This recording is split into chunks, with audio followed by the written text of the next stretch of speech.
A long way off across the ocean, there is a little country where the ground is lower than the level of the sea instead of higher, as it is here. Of course, the water would run in and cover the land and houses if something were not done to keep it out, but something is done.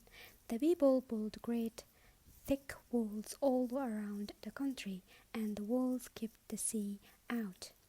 You see how much depends on those walls, the good crops, the houses, and even the safety of the people.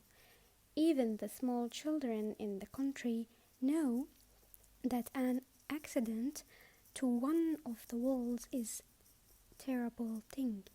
These walls are really great banks, as wide as roads, and they are called dikes. Once there was a little boy who lived in the country, whose name was Hans. One day he took his little brother out to play. They went a long way out of the town and come to where there were no houses but ever so many flowers and green fields. By and by, Hans climbed up on the dike and sat down. The little brother was playing about at the foot of the bank. Suddenly the little brother called out, "Oh, what a funny little hole! It bubbles!" "Hole? Where?" said Hans. "Here, in the bank," said little brother. "Water is in it." "What?" said Hans, and he slid down as fast as he could to where his brother was playing. There was the tiniest little hole in the bank, just an air hole. A drop of water bubbled slowly through. "It is a hole in the dike," cried Hans. "What shall we do?" He looked all around, not a person or a house in sight.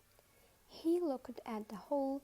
The little drop oozed steadily through.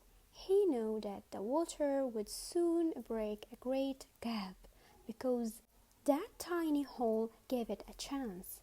The town was so far away. If they ran for help, it would be too late. What should he do? Once more he looked. The hole was larger now, and the water was trickling.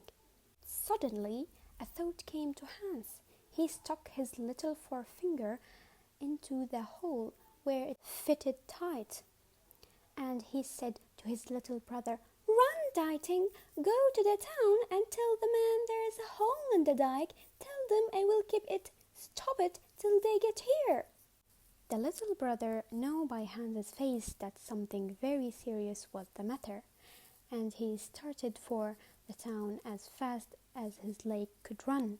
Hans, kneeling with his finger in the hole, watched him grow smaller and smaller as he got further away. Soon he was as small as a chicken. Then he was only a spike. Then he was out of sight. Hans was alone, his finger tight in the bank. He could hear the water slap, slap, slap on the stones, and deep down under the slapping was gurgling, rumbling sound. It seemed very near. By and by his hand began to feel numb. He rubbed it with the other hand, but it got colder and more numb, colder and more numb. Every minute he looked to see if the man were coming. The road was bare as far as he could see. Then the cold began creeping up his arm, first his wrist, then his arm to the elbow, then his arm to the shoulder. How cold it was! And soon it began to itch. Ugly little cramp pains streamed up his finger, up his palm, up his arm, till they reached into his shoulder and down the back of his neck. It seemed hours since the little brother went away. He felt very lonely, and the hurt in his arm grow and grow. He watched the road with all his eyes, but no one came in sight. Then he leaned his head against the dike to rest his shoulder. As his ear touched the dike, he heard the voice of the great sea, murmuring. The sound seemed to say, "I am the great sea. No one can stand against me. What are you, a little child, that you try to keep me out? Beware, beware." Hans' heart beat in heavily knocks. Would they never come? He was frightened.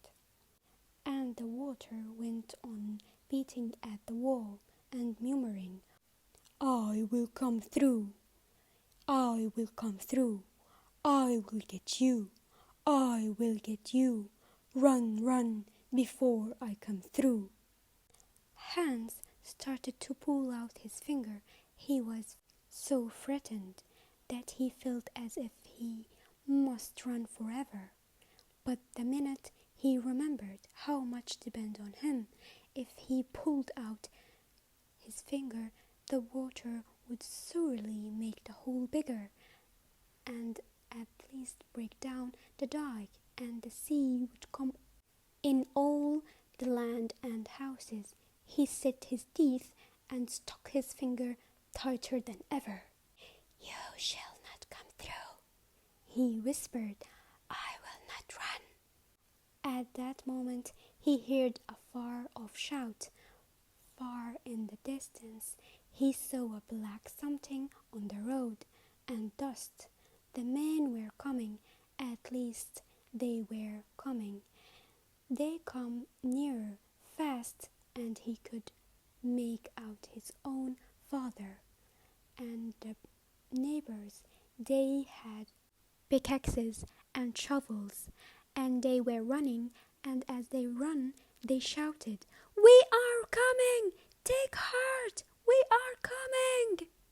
The next minute it seems they were there, and when they saw Hans, with his pale face and his hand tight in the dike, they gave a great cheer, just as people do for soldiers back from war, and they lifted him up and rubbed aching arm with tender hands, and they told him that he was a real hero, and that he had saved the town. When the man mended the dike, they marched home like an army, and Hans was carried high on their shoulders because he was a hero. And to this day, the people of Haarlem tell the story of how little boy saved the dike.